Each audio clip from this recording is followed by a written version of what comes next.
mbokk yi ngeen baal ma dama dellusiwaat rek for free zone am pour switch off sama phone bi pour go back on pour mu ñëwaat need to just finish up this a few paragraphs 2 or 3 paragraphs si finish something in Salve mu ne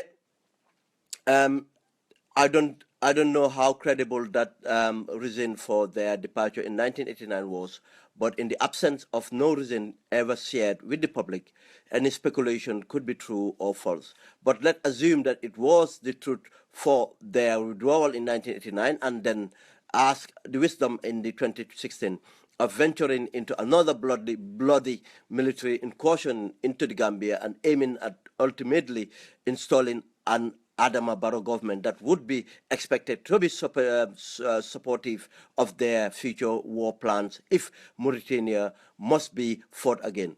Would that be repeating the same historical blunder made by President Abdou Diouf 35 years ago, or even worse this time around? Okay, paragraph bi lu interesting la nit soo leen bàyyee xel si paragraphe bi ndax nit bàyyi leen xel si paragraphe bi mu ne the reason lu tax Senegambia Confederation bi tas moom si boppam joxe na reason si earlier on but right now mu ñëwaat ne mu ne joxewuñ reason si waaye léegi moom mu choose conveniently a reason for the lu tax Confederation bi tas conveniently mu ne it was about their war plans with Mauritania.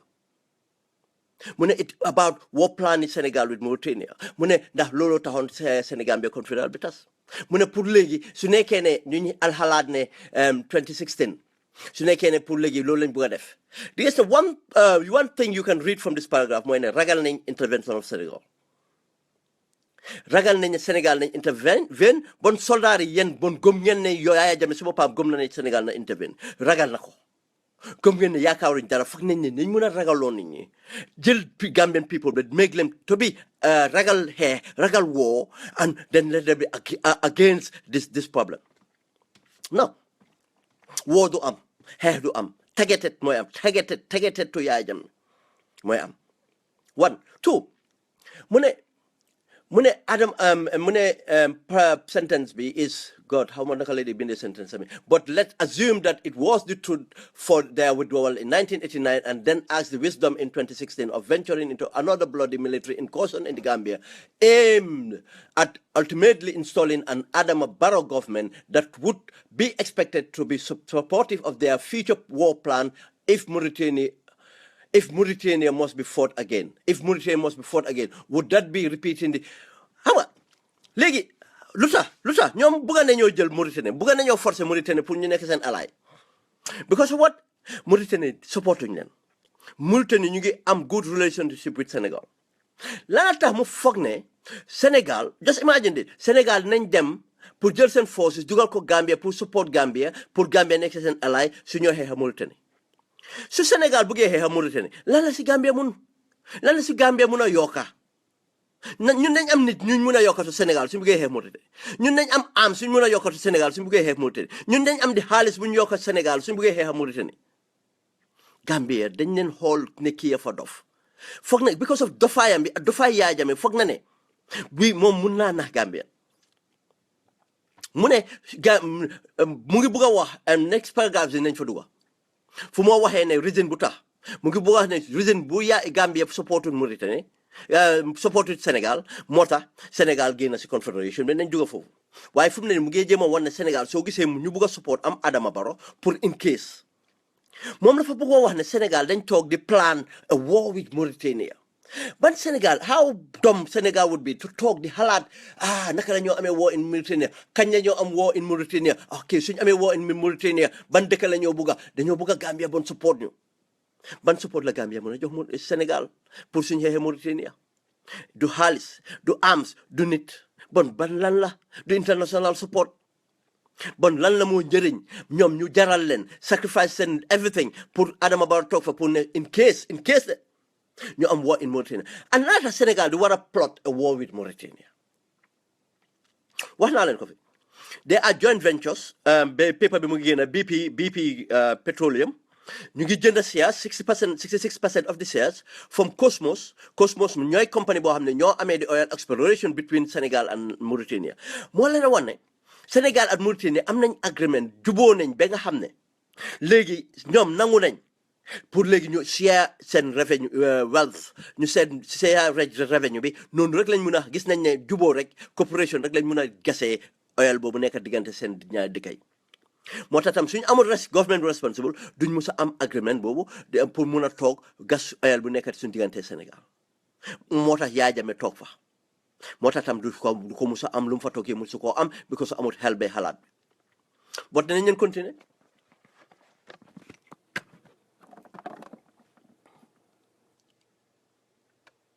mu ne as a strict warning mu ne a strict warning laa joxe I want every nation particularly Senegal to respect the fact that the Gambia Armed Forces deserve special respected as one of the most well-trained, well-motivated, highly educated, and very versatile army in the sub-region. ñun duñ jaay suñ soldaar yi si fen non duñ jaay suñ soldaar yi si fen ñun duñ toog fii di fen Sam mu ne faa warn strict warning to every nation mu ne Gambia Armed Forces mooy particularly faa warn Sénégal ne Gambia Armed Forces dañ leen war a respected la wax war respect special respected as most well trained as most well trained how lu mean as most well trained buga naa wax ne Gambia Armed Forces ñoo gën a train any other armed forces in the sub-region xam fu mu ko wér individual of the Gambia Armed Forces am nañu si am training but Gambia Armed Forces as an institution amuñ training because Yaya Jammeh du ko nangu ragal nañu am effectiveness pour lan overthrow la faa fen mu continue mu ne well motivated mbokk yi wax leen ma ban motivation ne Gambia Armed Forces am Gambia Armed Forces su ma xool daf lay dog saa yu nekk su ma demee Gambia di romba airport gis leen ñu ngi garde si koñ boobu rawatina léegi xale yu jigéen ñi dañ ci bokk seeda boobu o taw bi dem naa fa nawet dem naa fa taami seeda ñu ngi taxaw foofu amuñ di proper equipment to wear amuñ di proper equipment to secure themselves amuñ di proper facilities to have their rest according to percent sense of alert nekk fa loolu rek on their duties ñun xam nañ seen salaries ñun xam nañ barracks yi lu fa nekk they are our brothers and sisters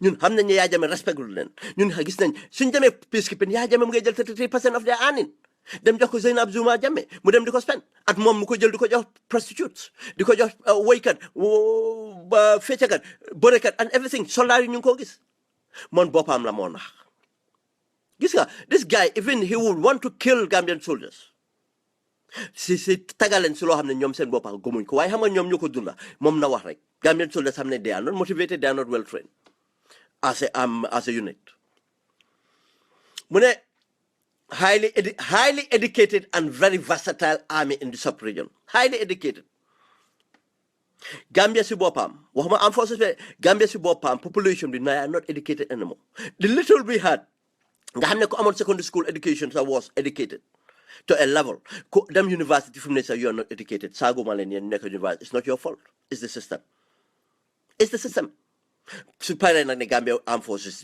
highly educated sub-region gis ngeen he was ready to lie about these things loo xam na ne soldats si boppam xam nañu dëgg mu ne their mastering of the conventional and non-conventional warfare is second to none mu ne their mastering ban mastering xam nga not ne soldats yi xamuñ lu ñoo def wala lu ñu war a def waaye Yaya Jammeh du ko nangu moo tax bu group of ragtag rebels ñëwoon Farafenni ñu jël Farafenni barracks bi not ne soldats yi xamuñ lu ñu def Yaya Jammeh moo ko design noonu Yaya Jammeh moo ko design noonu Yaya Jammeh bugut armed forces bi effective Yaya Jammeh bugut barracks yi effective moo tax mu jël Kanilai and State House fortify ko pour security am secure Gambia moo tax di nga gis ne a group of people mun nañoo ñëw rek dugg Gambia dem jël army barracks dig lan they are not equipped they are not teguñ leen in the alertness and everything lu ñu def moo tax tam bu ñëwee Kartong mun a jël Kartong group of army soldiers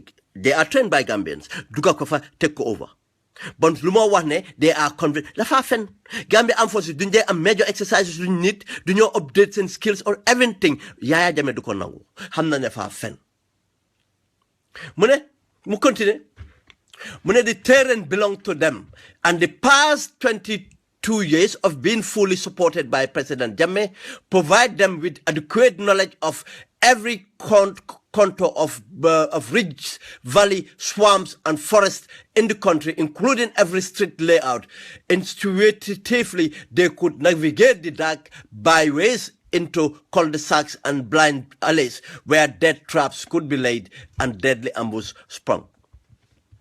Man maa ko ne benn Gambian soldier ndeyam ñaakuta sëy pour dem ne taxaw ne faaw lay ambush to train forces di ñëw te ñun wax nañ ko ne Gambian forces yooyu dañ pare te ñun xam nañ so far luñ def Yaya Jammeh put nañ in security Yaya Jammeh ñun xam nañ luñ contribute pour am this victory moom su ko xamul ñun xam di ko faa fen bu wax ne well trained ñoo xam koñ yi ñoo xam li moo laa ne kii xamatul military technology sax léegi nii datuloo ko Google gis ngeen kooku def Facebook jël na Google Earth wan la every layout bu nekk Kanilai wan la how remote Kanilai is moo tax Yaya Jammeh ragal a dem Kanilai collateral damage la Yaya Jammeh di expect moo tax mu toog Banjul waaye su soobee yàlla collateral damage ju am Banjul nañ ko tagete nañ ko fa génne street corners bu nekk Banjul kana ko xamul moo tax ma ne 10 commandos yooyu duga dem raki def seen yëpp dem fa na tax ñu duga Banjul balaa bés bi di jot at ñeneen ñu fa dugg at ñeneen ñu fa stay xam ngeen ñaata Sénégalais intelligence ñoo dëkk Banjul xam ngeen ñaata Gambian intelligence officers ñooy liggéey Sénégal xam ngeen ñaata Gambian ñoo nekk you don't know that mu ne gis nga moo laa wax ne soldat yi be careful bu kenn gëm nonsense bi yéen xam ngeen ne du dëgg combat nekkaatul on street corners ñaata street corners laa xam Banjul ñaata street corners la am Banjul ñaata streets la am Gambia ñaata streets la am te kan mooy xeex si street si it's not about street nekkul about street xeex amul benn supporter buy génn pour Yaya pour xeex amul benn Gambian soldat buy taxaw pour Yaya pour xeex xam nañ fu Yaya nekk nañ ko jëlee taget ko génne ko fa su soobee yàlla yónnee at ambushes nonsense yooyu nonsense la mi ngeen may ma suma lap computer by daanu fii ma prop ko ba fee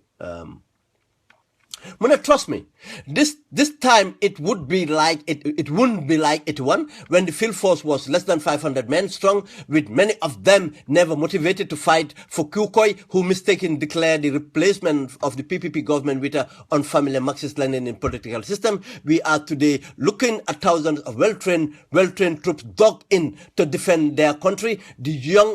The youth may also volunteer like they did in 81 and become the most deadly and elusive urban fighters against the Senegalese troops then. Not to mention the level of anarchy if, like the 81, the prisoners escape and form fighting, looting and raping gangs all over the country.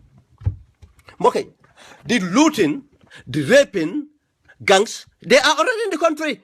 By who? Yaya Jammeh and ñu ko jege ñun xam nañ loolu mu ngi fa léegi mu ne look at this de dama xamul yan yuut la yaakaar ñooy génn ne dañoo fight for Yaya Jammeh at mu ne te dafa fen 81 wax naa leen ne the field force they resisted field force bi ñoo taxaw Banjul and make sure Gambia mun a am intervention mu ne dañoo ban resistance mooy am mu ne ban army lañ motivate ban army la expect pour fight dafa fen this man will lie he will say anything pour lan few days yu am pour spend ci UNB but this guy will be dragged to the ICCC because of all this lu moo incriminate boppam moo leen ne kii intelligent smart he would not have come out there pouring this for Yaya Jammeh because lii lañ ko drag to the ICC.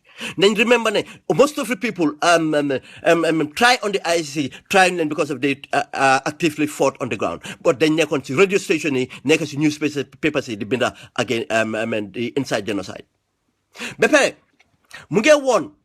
He said, in fact, when su prisoners si rëcce moom lu mu war a rëcce su prisoners si rëcce duñ uti opposition bi de ñan la ñoo uti moo tax ñu ne leen ne ñun ñaanuñ ko bugguñ ko suñ rëccee yan la ñoo uti yan mu leen fa teg yan mu complot at Yaya Jammeh teg leen mile two su ñoo rëcci yan la ñoo uti bon common sense bi loolu la moo tax nañ leen ko avoid sa argument bi Sam Sarr sa fen bi amul mënut a dem fen ñu continuer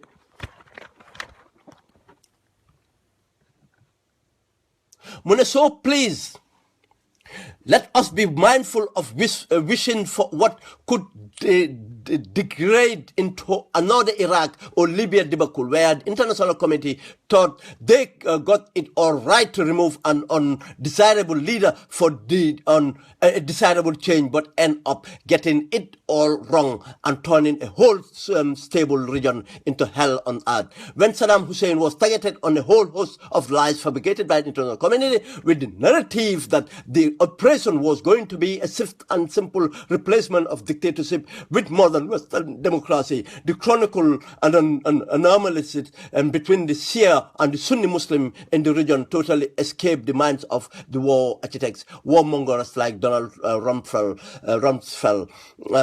Secretary of Defense George Bush administration confidently predicted how the Iraqi were going to welcome the American troops, liberators, and treat them as superstars. It turned out to be nothing but a dumb war, Obama called it then. Okay, it's completely a lie. It's complete a fiction of his imagination. Put Iraq or Libya, they could compare to us. Funny, a discussion I have with a very senior military officer. Mu fatali ma the space and time in operation, space and time. Mota manelene ñun ñu yakamti nañ leen bay suñu the space and time between bu coalition partners yi jël di ngeen gis ne suñ yakamti woon nañ def lot of damage, but space and time tax na ñu ngi consolidate power. Every other person mu ngi conscious of kan mooy Yaya Jammeh moo tax ñu conscious yëpp ñu ngi génn under Yaya Jammeh. Mayor of Banjul so demee ba génn imam yi ñëpp génn everybody else génn kan mooy nekk support for Yaya Jammeh, kan mooy taxaw resistance for Yaya Jammeh, kan Yaya Jammeh naka laa win confidence of the men and the army.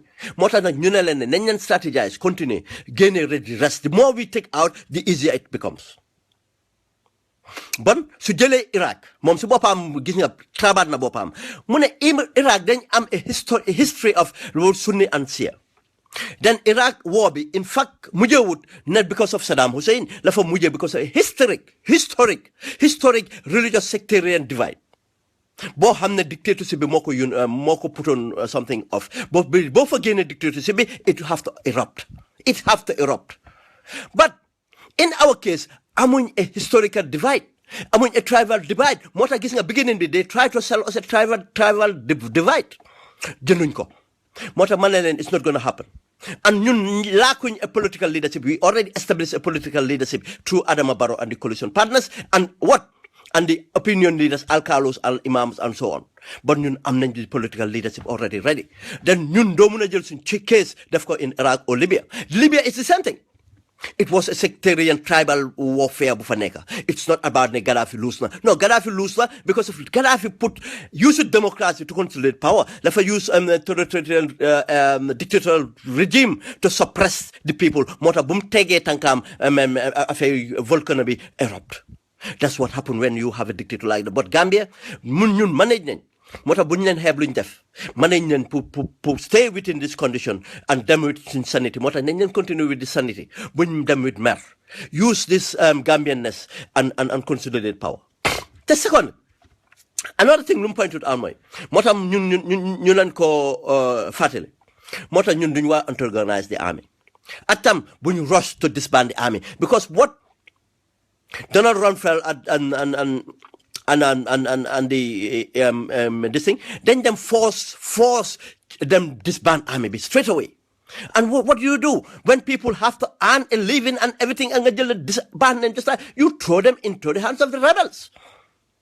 Legi, because of the pressure boo xam ne moom Saddam Hussein mën nañu doon pour even keep a lid on things ba nga xam ne Shia in Iraq dem di xeex di Shia in Iran. But boom génnee foofu rek Shia in Iraq them start the Shia in Iran do the use the Muqtada al-Sadr, the spiritual leaders of the Shia in Iraq pour seize territory. They use the incite violence against the Sunni ñoo xam ne ñoo amee woon régime bi. Yes, it's completely a different thing. But ñoom luñ ragal mooy intervention. Dañ ragal intervention. Yaya Jammeh moo tax won na leen ne yaakaaru dara waaye ñun wax nañ ne yaakaaru intervention in fact dañ ko sóoraale lu ñu yaakaar mooy di Gambia Armed Forces and lu ñoo stratégiser ñoom ñu def the right thing. Ngeen may mama dem into this. Today, I can sense a similar degree of obsession by the international community rallying behind Senegal and ECOWAS to remove President Jammeh by force with total disrespect to a leader governing one of the most peaceful nations in the world that that if disrupted could transform a whole region into an habitable environment plagued with unimaginable ethnic and religious conflict. President Jammeh supporters, including me, strongly believe that the election were fraudulent, providing him with all this perfect reason to recline his early decision of conceding defeat after the election commission came out 3 days later to show a starting difference in the second result. But instead of acknowledging the truth, the Senegalese government kept on misleading the world that President Jammeh just out of nothing tangibly reclined his decision of conceding defeat and should not under any circumstance be given any benefit of the doubt. The God in the Gambia are as wide awake as the God were the Iraqi when bullying a weak nation on fabrication and mere hate. A hate of the leadership became an international opposition edge towards possible calamity. Okay, gis ngeen beneen fen de du ma taxaw fii di justify the results jeex na waaye moom mu ne supporté Yaya Jammeh moom moo xam ñoom ñaata la moo tax nag ku des ku musa support Yaya Jammeh vocal in support of Yaya Jammeh war ngaa gën a wax moo tax tam ku jël paat ndig am na affaire keroog ma jeexalee kase am na ku laajte lan nga bugg a Mama Kandeh def Mama Kandeh buñ consider defeat waaye after buñ consider defeat dégguñ Mama Kandeh nañu wax ndax ànd na si lu Yaya Jammeh wax na àndu si daf ko war a wax not concede defeat bi buñ ko waxee after lañ wax waaye moo tax man nag anybody else ku ne su nekkee ne APRC militant nga fine waaye su nekkee APRC mobiliser nga o supporter nga o any officer nga woon te mus ngaa support APRC wa da nga war a génnaat joxe a statement category disown the APRC disown Yaya Jammeh si lu mu def loolu mooy nekk di stand te lu moo wax yëpp tegu ko fen the religious and every other damage kana ko indi tribal wax Gambia kana indi religious sectarian division Gambia di attack Ahmadiyya si di attack the Christians di bugga indi an Islamic State moom la bon kana am problème moom waaye ndax loolu taxaw na tey noo gis ngeen Christians si luñ ko wax gis ngeen Bishop Anna Fall luñ ko wax gis ngeen Muslim Elder si luñ ko wax gis ngeen Gambia luñ ko wax gis ngeen Adama Barrow lu mu wax si Christmas deliberation am bi Gambia Sakula State la ñëpp benn lañ bon problème boobu amu fa ngeen ne fenaat na amuñ benn point. Then you move on to the probably last paragraph here. It's not even the last. Key benefit I am not going to get into the next paragraph because election results and so on. It's useless to say about that. Thousands of Gambians, including the majority of the members of the armed forces, are firmly in support of Jammeh and his government, and nothing could convince them that they freely and fairly lost the election to the opposition party. How manakalo ko geje and lolu ndesta si mom wax ko. Conversely, with the war option on table and given the shape and size of the country where the bulk of the population is highly concentrated in the urban area, a military intervention to remove the government and install another could result into none of the stakeholders surviving the carnage. That's not necessarily suggesting any possibility of a foreign force ever defeating the Gambia warriors in their own terrain. The battle for Banjul could be more vicious than the battle of Baghdad with no invaders living alive. God. Gis naa ko mun a fen. Gis naa ko ñeme yàlla waaye musuma gis ku mel ni Sam Sarr gis ngeen we said it here. Wax naa ko few days ma ne laata Yaya Jammeh demul Kanilaay.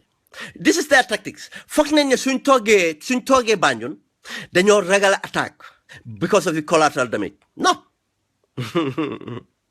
Military science advanced na torop. Military tactics advanced na torop. Yaya Jammeh mun nañ koo snatch State House te dara tigalu toj. Yaya Jammeh mun nañ koo embargo. Put pressure to Yaya Jammeh, joxe an announcement. All the forces in State House, tanks and weapons, gain up because xam nañ ne suñ gisee the force around them. Nga jël jet fighters ñu fly over. Nga jël gun ships yi teg ko si in the bunti State House. Ñu joxe a message. Na leen ne within 24 hours, anybody could the State House will you be gone. Bepe ñu lay ambushes everywhere else Banjul Island la fan la Yaya Jammeh di dem soldat bu fa des nag moom sa boppa suñ jëlut sa Yaya Jammeh hand over ko moo tax ma ne there are many solutions to this problem but pour ne collateral damage déedéet we too advanced for that moo tax Yaya Jammeh bañ a dem Kanilai xam na ne boobu gën a yomba moom wax na ko fii in a sentence waaye nag mu ne streets of Banjul mooy gën a bon Baghdad moom si boppam stupid na fàtte na ne Baghdad wasn't an island Baghdad am nañ di Euphrates River am nañ other assets yoo xam ne ku xam military science am na defin xam nga ne mun nga koo use to outmaneuver or transport or Banjul fooy dem looy def fooy dem satellites and drone technology ñu ngi gis every movement in the state house and everywhere around the state lan ngay def mu ne naka laay bu rëggee jël Baghdad def ko at Banjul su waa Banjul ñëpp toogee seen biir kër yi tëj seen buntay toog streets of Banjul will be vacant as anything else ñaata streets a nekk Banjul you count them you can count the number of streets in Banjul needuma drone technology needuma satellites I can sit down with waa Banjul ñu compter streets Banjul yëpp ñu strategize ñu dugga street bu nekk clear ko street to street jàpp ko one to one moom la ñu fibua fighting in build up area di gain di move di gain di secure ba egga bunti state Makati Square ñu def suñ formation and we can put ñu dugga foofu without even foreign forces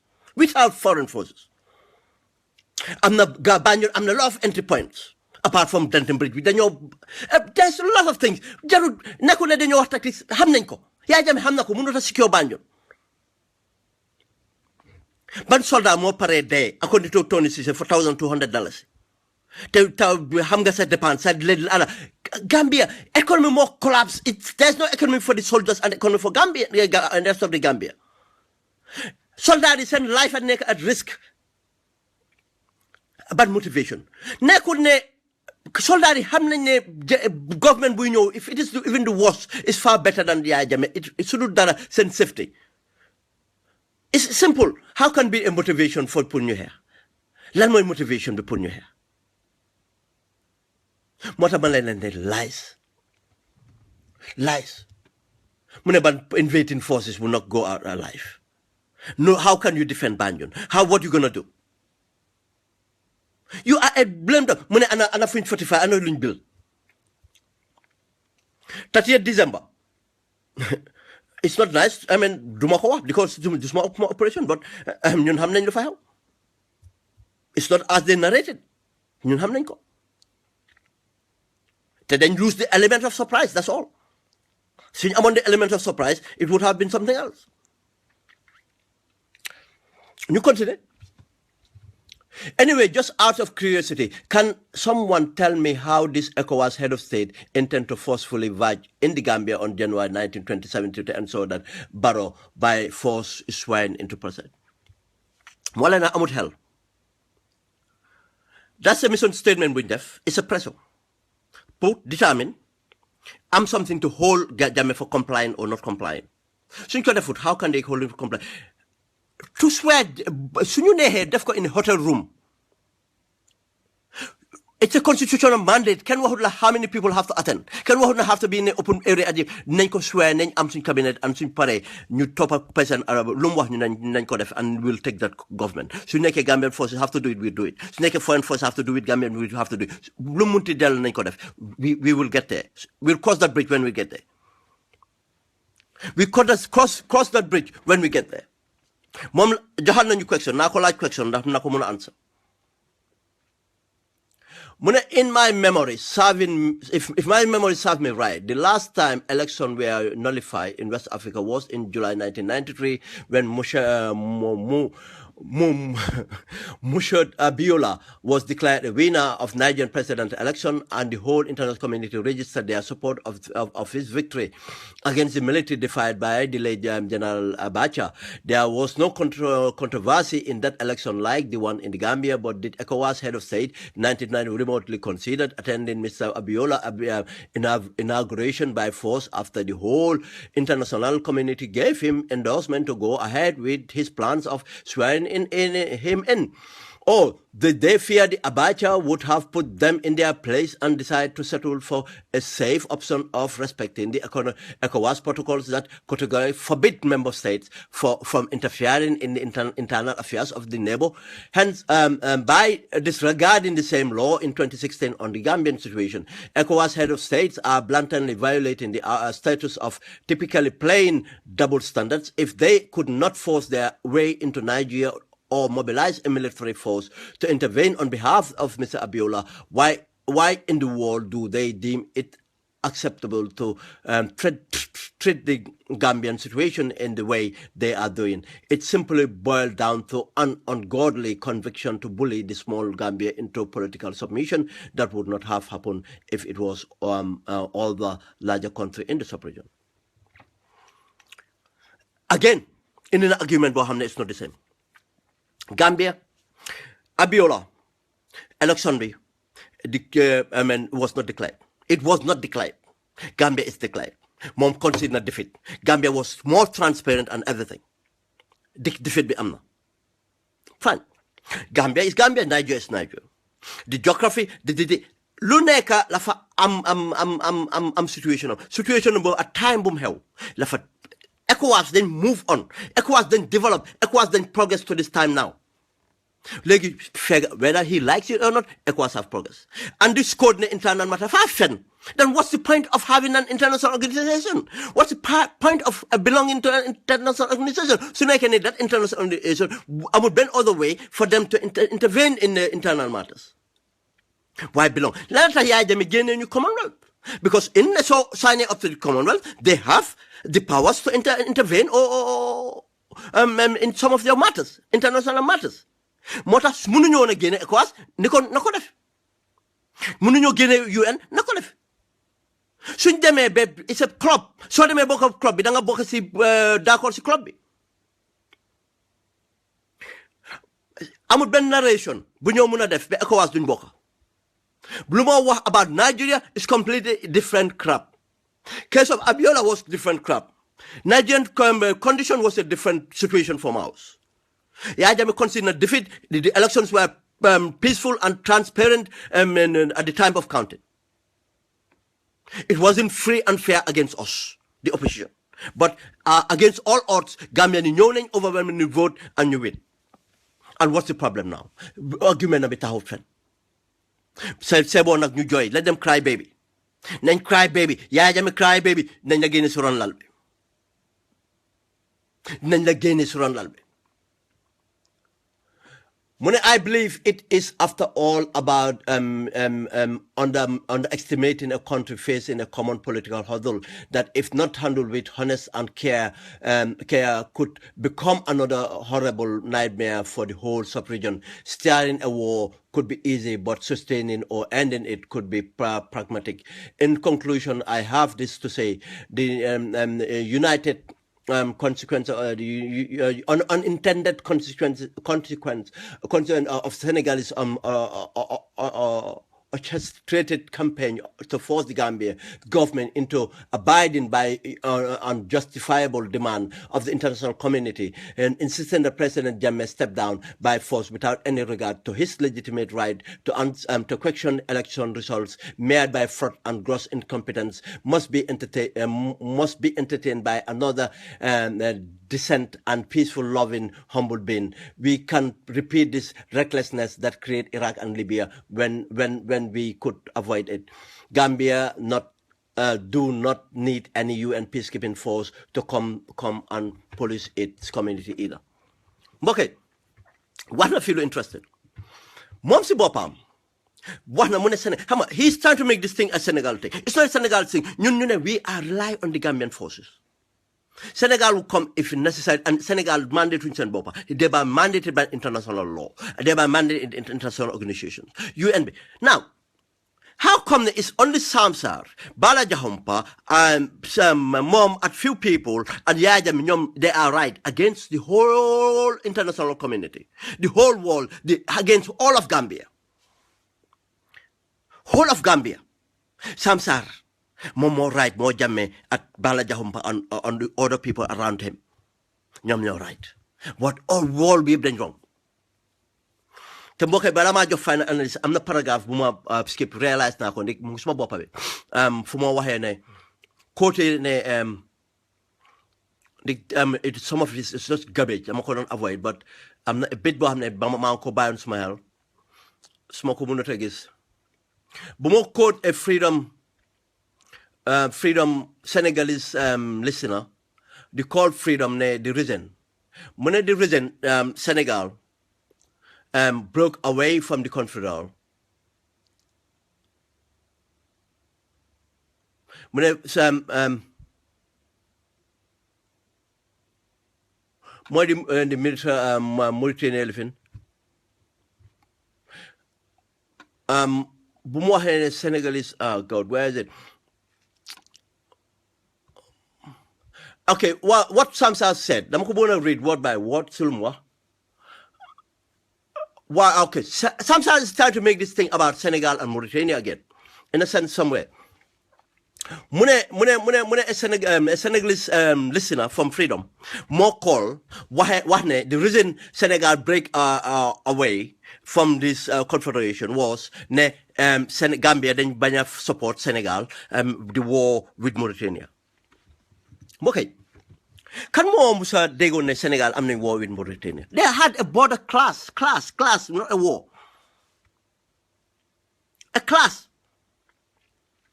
te mu ne Senegal then request on Gambian forces were less than 1,000 te Gambian forces ñu ngi rely on Senegal security naka la Senegal di rely on support from Gambian forces or material or logistic or whatever to fight Mauritania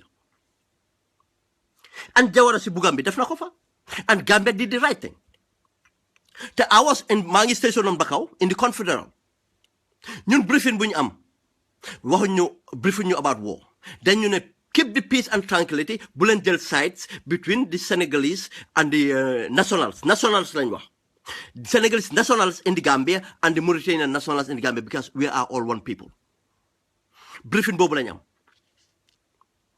I was an intelligent assets station with the Senegalese yi si boppam dañ leen call to restrain let them abide by the laws of the Gambia and let them not take any stand to foster this conflict amul benn Senegalese forces bu génna ñu nekkoon Sénégal amoon nañ doole bi suñu nekkoon dem dal ci kaw Mauritanian si amut the Gambian gendarmerie and the Gambian police and the Gambian Red Cross strategize lan ñu dem jël di Red Cross place ba pay dem jël Sadawda wax na ko si Bugambi and Kunta Ward also other places dem jël fa our Mauritanian families def leen ko just to avoid conflict but conflict amutoon between the Senegalese in the Gambia and the Mauritania in the Gambia because of a responsible government but at no time would make good sense mun ngeen ne fekkewu ma ko but make good sense at no time would Senegal request Gambian support to fight Mauritania in what sense men arms logistics no we were about 1,000 men at no time let's request the support moom si boppam wax na the decision wax na the reasons because of the speed bu Abdou Diouf bëggoon this confederation or the conditions yu mu bëggoon Jawara bañ ko yes that's the truth but anything else about Mauritania it's a lie and secondly did Senegal fought a war with Mauritania the Senegal they were within their rights conflict bi nañ just go to the genesis the beginning of that conflict a place called Rosso in northern Senegal more border bi these people are even the same family they might call themselves Mauritanian and Senegalese but these people in the side of di ngeen xam ne the Mauritanian population in fact ñoom Senegal ñoo gën a am stake in Mauritania in fact di nga xam ne Senegalese Mauritanian population in the Mauritanian population a sizable chunk of 30% are of Senegalese origin ñoo xam ne they are Fulanis and they are other tribes yoo xam ne ñu ngi Mauritania and they are of Senegalese descent because of Senegal history okay so demee Rosso in the border the villages or the pastoralized nomadic communities nekk foofu benn lañ. They always have this skirmish, this conflict about water and grazing land. Lolo xewoon seen diggante ay neighbors. But imagine, and all these communities, this the other minorities in Mauritania are termed as slaves. They are not treated as first-class citizens in Mauritania. Léegi laaj leen seen bopp laata Mauritanian government bi jaral leen to escalate an incident against Senegal. Su nekkee ne what happened was between second-class citizens. What happened was between second-class citizens. Laata taxawoon interest of Mauritanian government escalate ko. Because what you understand, during the Gulf War, Senegal was an ally to the Allied forces. This came into politics. Then Mauritanians were allied to the Iraqis. There's a problem being consentingante. It was not about incident will happen. Incident will happen every year. When during the drought or during the dry season. But for you send nagi, send harry, send bay. Lafle neka an issue. Legi su neke lolo neko issue. What lolo neka issue? Senegal escalated ko. What happened? The Mauritanian authorities, not them on responsibility, then they attack the Senegalese citizens, in Mauritania. Lolo more in the Senegalese in Senegal, then they attack the Mauritanians. But it have never escalated to the forces. Senegalese forces fighting the Mauritanian forces. Then a war have never occurred for Senegal even to need any help from the Gambians. Te suñ xoolee suñ buggee wax dëgg fu mu am nañ leen xool dëgg bi lan la because of second class citizens they always have this problem. It's a domesticated problem. Dëgg la border la ñu ngi why these are same families ñëpp ay fuutanke lañ ay cubalo lañ ay naar lañ whatever ay benn family la dañ happen to be on the other side of the border. Dafa mel ni soo demee Karang nga ñëw am dalaay ñoom Baylo, half of Baylo family is Gambian, half of Baylo family is Senegalese. And a lot of other families. Lots of other families. Legi, su ñooñu jotee lana indi Gambia government di war a xeexa Senegal. It's responsible.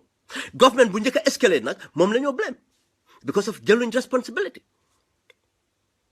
Ban government moo njëkk a escalate mooy the Mauritanian authorities. And Gambia, being the third party in it, responsible thing. Call for peace and stability. Nari ñu ragaloon ñoom ñoo ragal. Because of ñoom dañ foogoon ne ñun dañoo xool ne we belong au Sénégal a ngi seen suñ biir ñun dañ gën a. Thank you.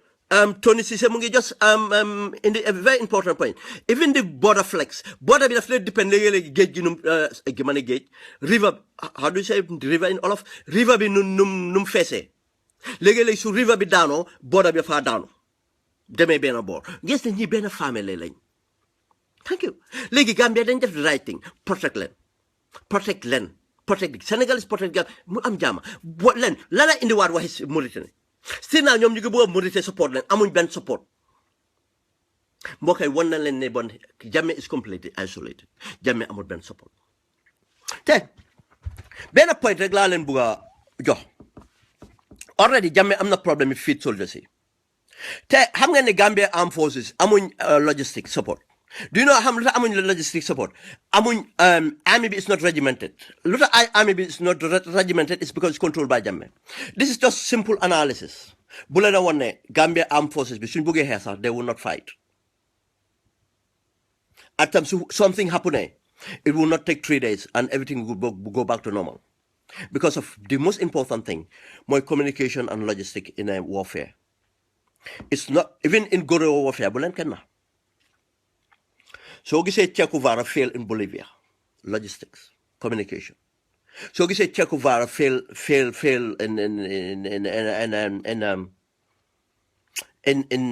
Africa, logistics, psychology. The psychology wasn't right. Africans were not ready to fight the way he knows how to fight. We didn't want the political argument and logistic and communication. Bokana should fail. Mota kujanga insurgency. They understand what it is. And this thing is a completely different. Okay, logistic.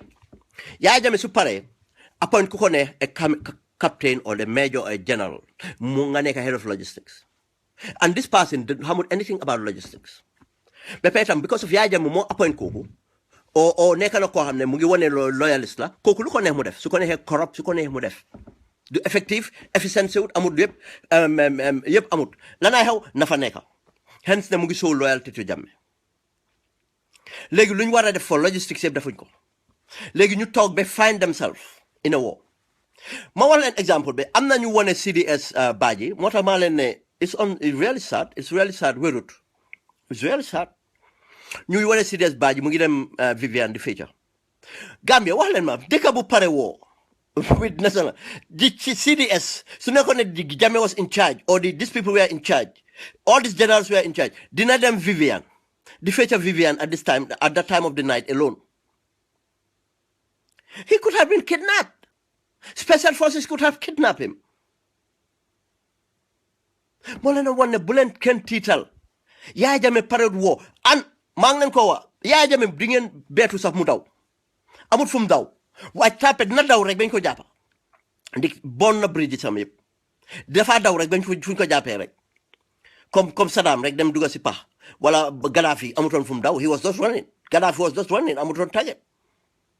Saddam la fa doon daw rek dem duga si pax amutoon fu mu dem because amutoon benn alay bu moo daw diggante boobu Jammeh di sante léegi amuloo logistics amuloo logistical department because amul ku head department bi amul di know how amul bi training léegi kooku dafa moom tam ñu moo liggéeyal duñ ko am ñu ko am suñ nekkee ronam sax duñ ko mën a def because of ni moo demee and dañ leen undermine ok léegi ñoom si boppam mënuñoo feed troops yi moo tax ñu dem 50% ñu ne standby waaye su nekkee ne they are ready for ma fa ne standby bi dañ ko war a escalate not to escalate it 50% standby because moo tax ma leen ne they are not motivated de amuñ xaalis bi these people suñ añee suñ leen toogalee añ si barracks bi te suuluñ sax kan moo leen jox seen jabar yi añ kan moo jox seen doom yi añ kan moo jox seen yaay añ ñu jógee si bolong bi toog ba kaw kan moo toppatoo seen mbokkay si bolong bi dañoo dem taf Gambian service men is just like Gambian civilians every day da ngaa taf sa dépense doyut kenn dépense am doyut moo tax ma leen Yaya joxut ñu benn special treatment Yaya joxut few people jox na leen special treatment few why do Gambian soldiers at best léegi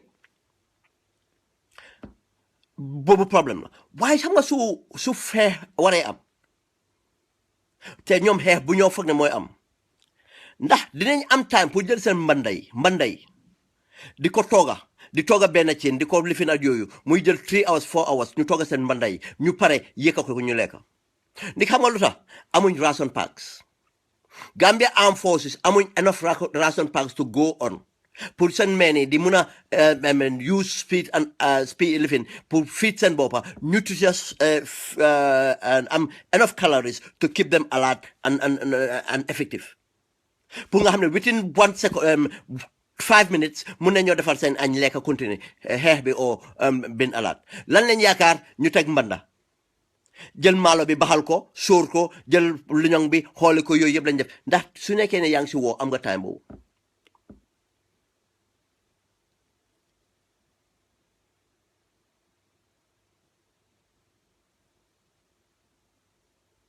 ndax am ngeen time boobu non moo tax naka la ñoo xeexee naka la ñoo organiser another thing Gambia Armed Forces amuñ benn central communication command boo xam ne they can link the forces in their checkpoints to the barracks léegi su a position nekkee under attack naka la barracks bi xamee ne position boobu mu ngi attaque naka la position bi xamee lan si lañ nekka moo tax yéen mu seen mbokk yi nekk soldat waxal leen amuñ benn équipement amuñ benn moo tax ku leen ne fetel yi maasel yi da nga need communication even guerrilla warfare yooyu na gis ay library there were communication amoon na communication dafa different But in this case da nga need a sophisticated network boo xam ne duñ ko mun a jam or will become loud and clear during sustained fire. Pour mun a coordinate the forces, mun a know when to send reinforcement, where to push reinforcement, when to withdraw, how to withdraw. So lolo, so isolated, what do? You abandon. So len bàyyi xel Iraqi forces yi loolu la xewoon because of it Iraqi army was not meant for conventional warfare. Dañ am pour revert to guerrilla warfare. moo koy loolu rek laa bëggoon just to reassure you guys pour just fàttali leen just the armed forces nañ leen am jota bu rafet ñu continuer di wax ak ñoom di liggéey ak ñoom they are our people buñ leen saaga. Some people, obviously they're bad apples, they would do it. But some people ñooñu sax because ba tey xëy na unit suñ nekka people suñ jëlee ñaari nit ne la demal wàccee poste yële probably they will go. Probably xëy na suñ demut feel nañ ne their safety is still not guaranteed because ñu ngi base state house. waaye su leen ne su waxtu bi jotee everything will be resolved. mbokk yi foofu lañ and I'll tell you, I'm not nobody. And I'll give you one example. I have to name this person. My jox leen example. Nick yéen ñëpp xam ngeen Bailo. Nobut, dara nobut si moom. But this guy is humble. Bailo will never do something and come out and say he did it.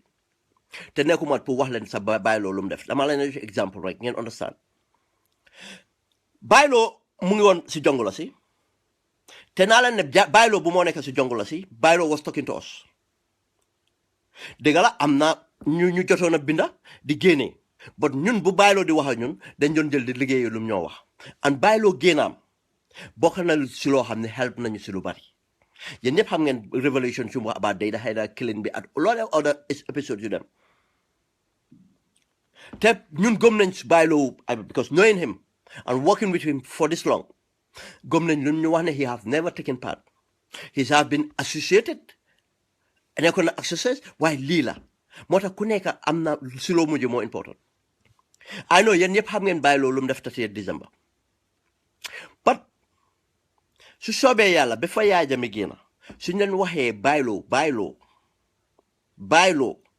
as an individual lu mu contribute to the success of tey the gains we have in the armed forces and mu ngi continue di ko def Bailo suñ leen waxee the contribution he did and ba tey mu ngi ko def